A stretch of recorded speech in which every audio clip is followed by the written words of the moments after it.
Bienvenidos, esto es Informe Extra. En Bolivia, el expresidente Evo Morales enfrenta serias acusaciones por estupro agravado y trata de personas, además de imputaciones por temas de corrupción. Estas acusaciones se dan en un contexto de crisis política y económica y en medio del enfrentamiento entre Evo Morales y su ex ministro de Economía y actual presidente de Bolivia, Luis Arce. Para analizar este tema nos acompaña desde Bolivia Juan Claudio Lechín, escritor y analista político. Juan Claudio, gracias por acompañarnos. Mi amable Oscar, gracias a ti. Bueno, empecemos por este tema tan escandaloso que son las acusaciones por estupro agravado y trata de personas. Desde hace unos años, diversos medios de comunicación han circulado imágenes bastante comprometedoras de Evo Morales con una menor. Sin embargo, este tema ha vuelto a ser titular. ¿Podría señalarnos cuáles son los hechos que han motivado estas acusaciones?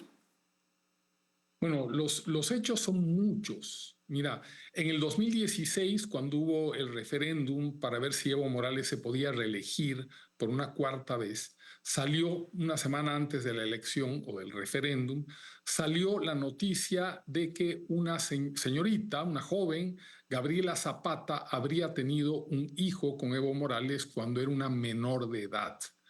O sea, ya en el 2016 estalló el escándalo y fue tan grande y generó tanto desasosiego entre la población boliviana que Evo Morales perdió ese referéndum.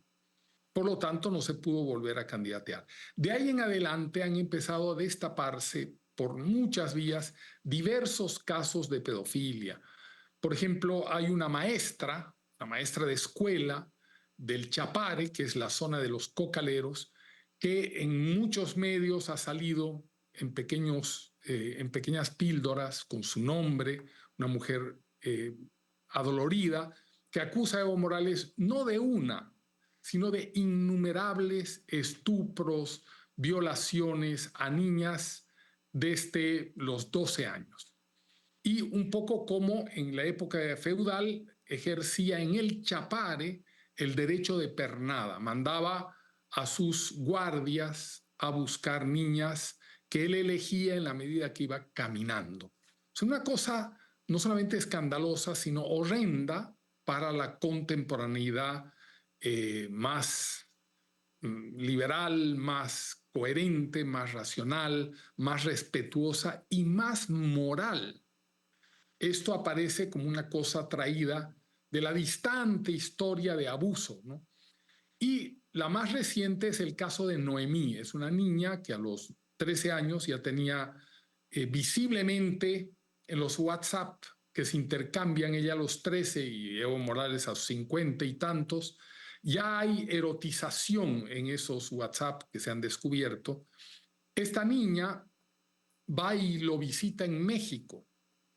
Y en México, la estructura mexicana, Sheinbaum, López Obrador, actúan de alcahuetes porque no revelan, no prohíben, y la niña están los pasaportes, están los ingresos y salidas en aquel momento, no dicen nada. Posteriormente se relocaliza Morales en la Argentina y sucede lo mismo, hay fotos, hay videos donde Fernández y Kirchner tampoco ponen un freno a ese abuso, a esa prohibición legal que en todo el mundo considera, en todo el mundo, ya a menos de que sean esos países islámicos, ¿no?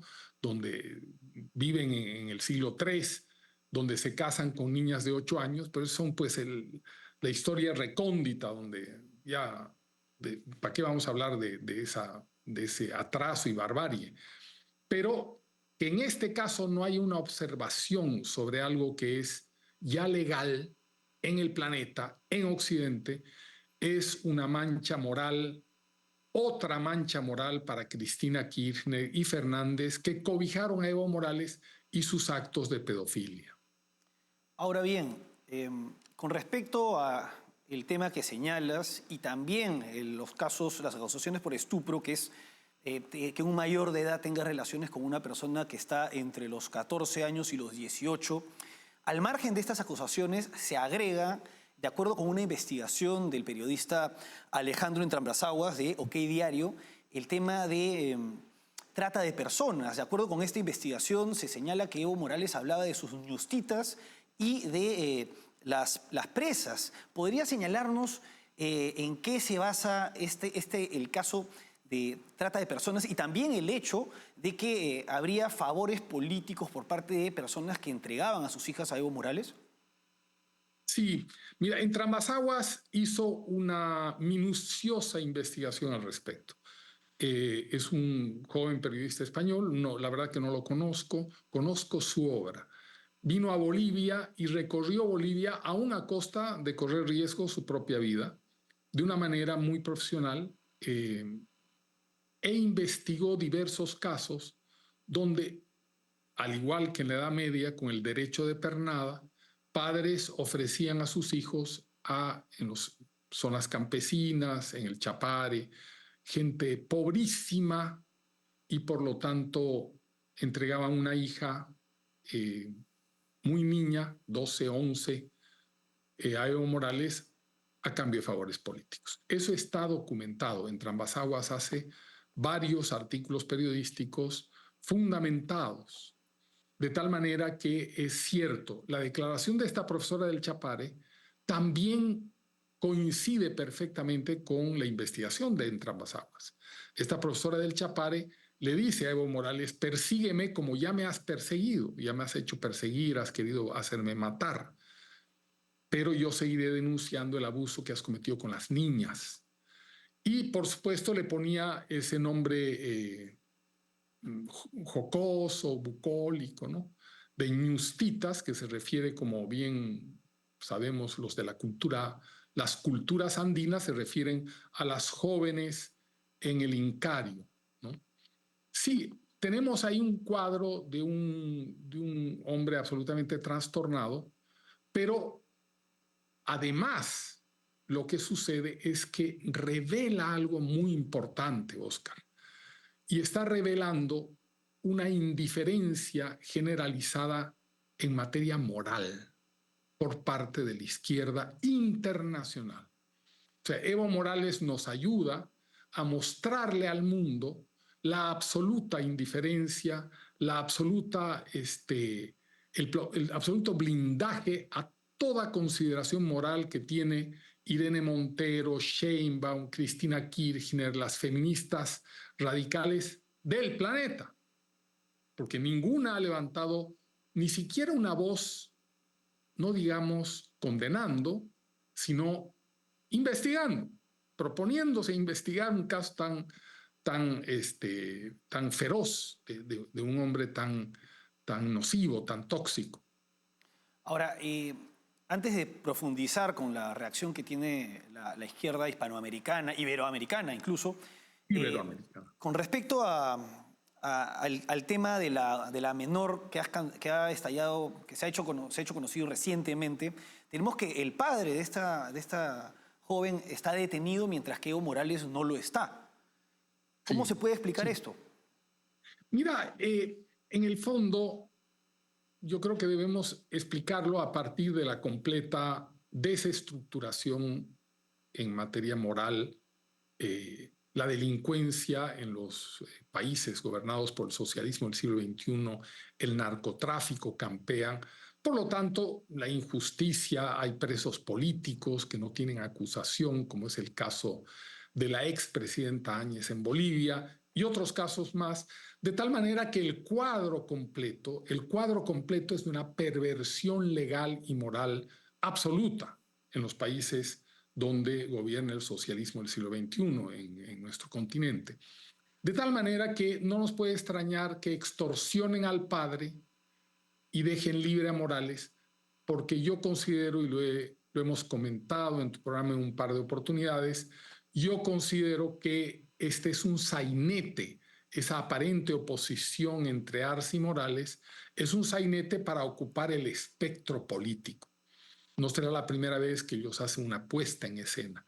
Entonces, todo se va explicando, ¿no es cierto? Una fiscal ordenó su apresamiento, la votaron a la fiscal. O sea, a pesar del aparente de la aparente lucha de poder entre Arce y Morales, o aparente entre la lucha de fracción entre Arce y Morales, lo que vemos que cuando de verdad se va a producir un hecho que pueda cobrarle a Morales sus fechorías, se borra o apresan al que no es culpable, al padre de la chica, para que no declare, para que no haga ningún proceso.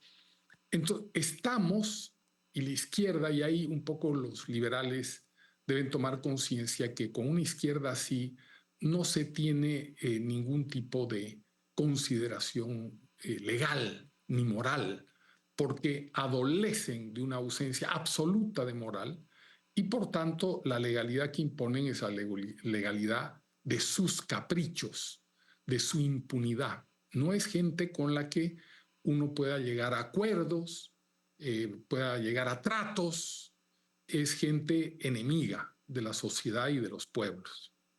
Juan Claudio, vamos a una pausa y volvemos para continuar analizando las acusaciones en contra de Evo Morales y los argumentos que tiene como para defenderse.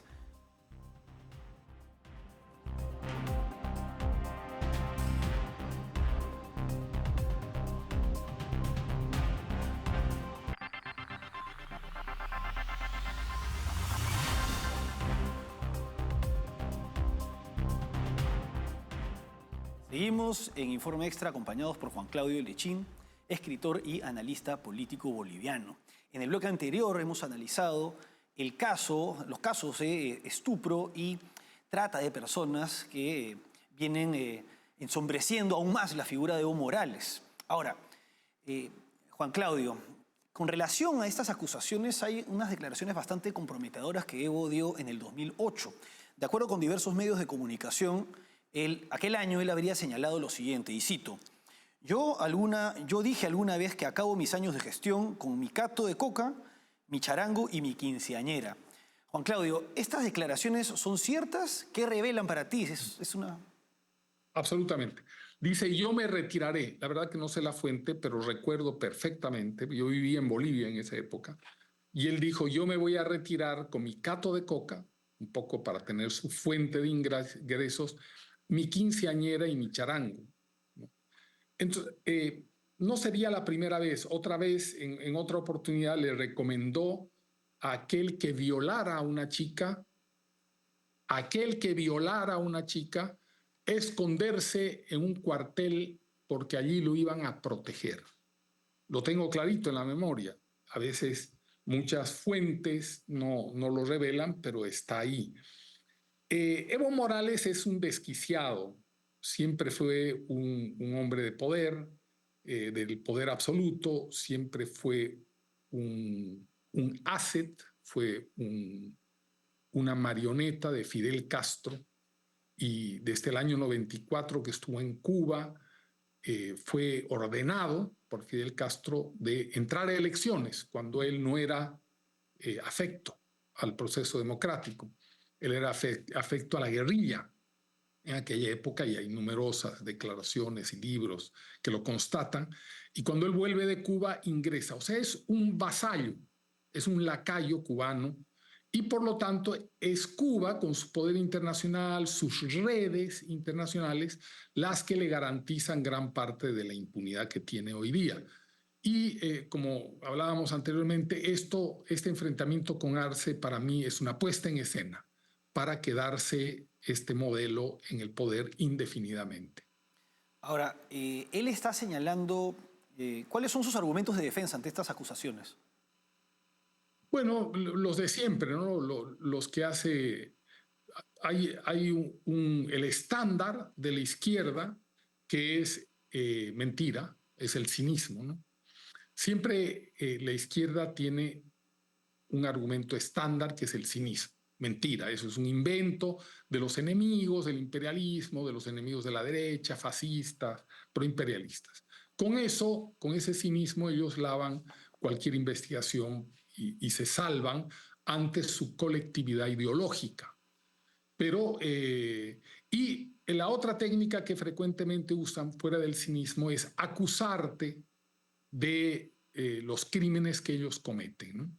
Entonces ellos te acusan de ser un lacayo del imperialismo norteamericano cuando ellos son lacayos de Cuba, Rusia y China, ¿no? Entonces, esa segunda técnica también la usa diciendo son otros los pedófilos, son otros los que me están tratando de extorsionar. Ahora, la fiscal, como bien señalaste en el bloque anterior, la fiscal que solicitó la detención de Evo Morales, Sandra Gutiérrez, fue destituida de su cargo. Y Sí. también señalas que existe bastante peso pues, del partido MAS en el aparato judicial boliviano. Entonces, ¿tú consideras que existen pocas posibilidades de que pueda ser juzgado en este contexto y condenado por estos Sí, delitos? pocas o ninguna, ¿no? Porque no nos olvidemos que lo que se está ensayando hoy en México de las elecciones judiciales ya fue Bolivia su laboratorio. Lo hemos conversado también en algún programa tuyo. Bolivia fue el laboratorio de esa manera de desestructurar el sistema judicial. Y lo hicieron en dos oportunidades, esa desestructuración del sistema judicial en Bolivia, y ya cuando habían capturado el sistema judicial ya no volvieron a hacer esas elecciones. Con esto quiero decir que ya el sistema judicial, salvo alguna fiscal, como la fiscal Gutiérrez, que se escapa ahí, está controlado. Por lo tanto, la fiscal ordena el apresamiento de Morales y enseguida la votan a ella, ¿no es cierto? O sea, es el mundo al revés, el mundo del delincuente gobernando, el mundo de la inmoralidad gobernando. Y eso es un poco a lo que nos ha acostumbrado paulatinamente la izquierda del socialismo del siglo XXI en América Latina, a tratar de encontrarle detalles al crimen para salvar al delincuente, ¿no? O para disminuir. No, no hay que disminuir. Son delincuentes a carta cabal, son gente perversa, son gente de una maldad extrema. ¿Qué se debe entender? Porque como seres humanos, cuando filosófica y psicológicamente nos estudiamos, sabemos que todos contenemos cierto grado de maldad, de perversión, etcétera, etcétera, potenciales, que el liberalismo, el capitalismo nos ha ayudado a frenar, porque hasta hace pocos años, 100 años atrás, se casaban a los 12, 13 años.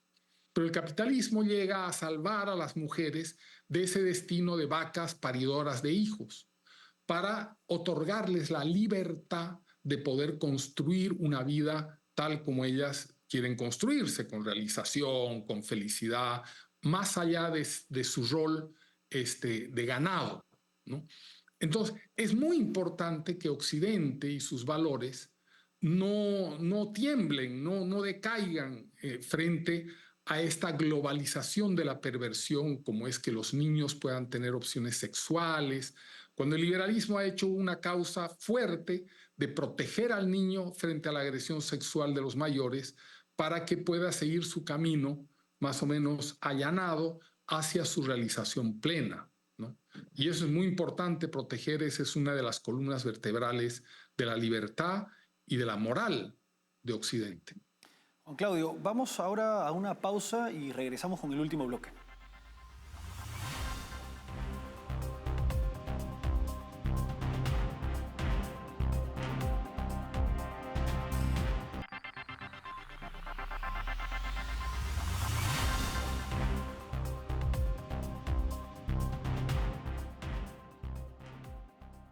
Seguimos en Informe Extra acompañados por Juan Claudio Lechín, analizando la situación política boliviana, en particular las acusaciones contra Evo Morales por estupro y trata de personas. Juan Claudio, además de estas acusaciones, también hay investigaciones por temas de corrupción contra Evo Morales. ¿Podrías detallarnos un poco más este tema? Y bueno, eso es inacabable, Oscar. Mira, se calcula que el nivel de corrupción en Bolivia durante la gestión de Evo Morales desde el 2005 hasta el 2019, que es cuando se saca Evo Morales, hubo un hueco de corrupción de 60.000 millones de dólares en Bolivia. El expresidente Tuto Quiroga hizo un estudio minucioso de dónde estaban localizados esos 60.000 millones de dólares, que posiblemente para otro país no sea mucho, para Bolivia es una enormidad brutal. Y yo pienso que para cualquier país esa cifra de 60 billones de dólares es mucha plata. Y eso se produjo porque en Bolivia no nos olvidemos que entre 2010 y 2018 estaban los superprecios de la minería y del petróleo. Bolivia es un país eminentemente minero, de tal manera que hubo una abundancia multiplicada durante el periodo de Evo Morales. Por ejemplo, te doy un ejemplo. Evo Morales, obviamente, servil a los chinos, le compró un satélite en $300 millones. El satélite se cayó a los 3 días. $300 millones de un pueblo hambriento, sin educación, sin medicinas, de gente pobrísima, sin vacunas, ¿no? Bueno, y además parece no importarle mucho la situación económica del país, sino su propio beneficio, porque en este contexto además está organizando bloqueos de carreteras. ¿Qué tanto peso pueden tener en el marco de la crisis económica que tiene Bolivia actualmente estos bloqueos organizados por Evo? Sí, siempre es importante en el caso del socialismo del siglo XXI y de los neocomunistas, de los fascicomunistas en general, que es como yo los denomino, ver el modelo. El modelo de ellos es no les interesa el pueblo, no les interesa la economía, son modelos de Estado extractivo. Por lo tanto, lo que hacen a través del tiempo, y Venezuela quizás sea un ejemplo más nítido, es degradar la economía hasta colapsarla totalmente. Y después mantienen el Estado con el extractivismo, el oro ilegal, el narcotráfico. Bueno, el narcotráfico no es tan extractivo, pero con el narcotráfico, el petróleo, en el caso de Bolivia con el litio, con el hierro, con infinidades de metales que hay. De tal manera que el modelo, es bien importante fijarse, no es un modelo que está viendo la arquitectura o la ingeniería económica para mejorar algo, ¿no? Por lo tanto, bloquear, detener la economía del país no es algo que le importe a los que administran este modelo perverso del socialismo del siglo XXI. Por lo tanto, bloquear es una vieja forma que tenía Morales de incidir sobre el país y de ayudar a Arce a degradar la economía. Porque yo insisto que tienen una componenda para poder quedarse con el poder absoluto con auspicio cubano. No hay que olvidarse del auspicio cubano permanente. De tal manera que la destrucción de la economía que producen los bloqueos, los incendios. Ahorita los incendios en Bolivia, Oscar, de la Amazonía, son de una dimensión inconcebible, brutal. Toda la ciudad de Santa Cruz están con humo negro, la gente respira humo negro. La gente acude permanentemente a clínicas y hospitales por las infecciones, por el asma, por las alergias de este humo negro que se ha aposentado de muchas ciudades de Bolivia por la inmensa quema de extensiones tremendas de la Amazonía. ¿Para qué? Es para que los interculturales, que es como se llama a los seguidores de este modelo, los interculturales, tomen posesión de esas tierras quemadas y cultiven coca. Y para que los chinos, ya se ha develado, traigan presos y otra gente a hacer cultivos en la Amazonía. O sea, no les interesa nada, no les interesa el futuro, no les interesa devastar el desequilibrio ecológico, mientras pueden usarlo para combatir a los demócratas, para combatir los modelos institucionales de la libertad, usan la ecología. Pero en el momento que están en el poder, devastan. Entonces, la realidad es un poco difícil en Bolivia cuando vemos que Evo Morales lo que está haciendo es ayudar a la descomposición de la estructura económica boliviana para favorecer a Arce. Nos ha acompañado desde Bolivia Juan Claudio Lechín, escritor y analista político. Como siempre, Juan Claudio, ha sido un gusto. Muy amable, Oscar. Gracias. Gracias a ti. Bueno, hasta aquí Informe Extra. Gracias por acompañarnos.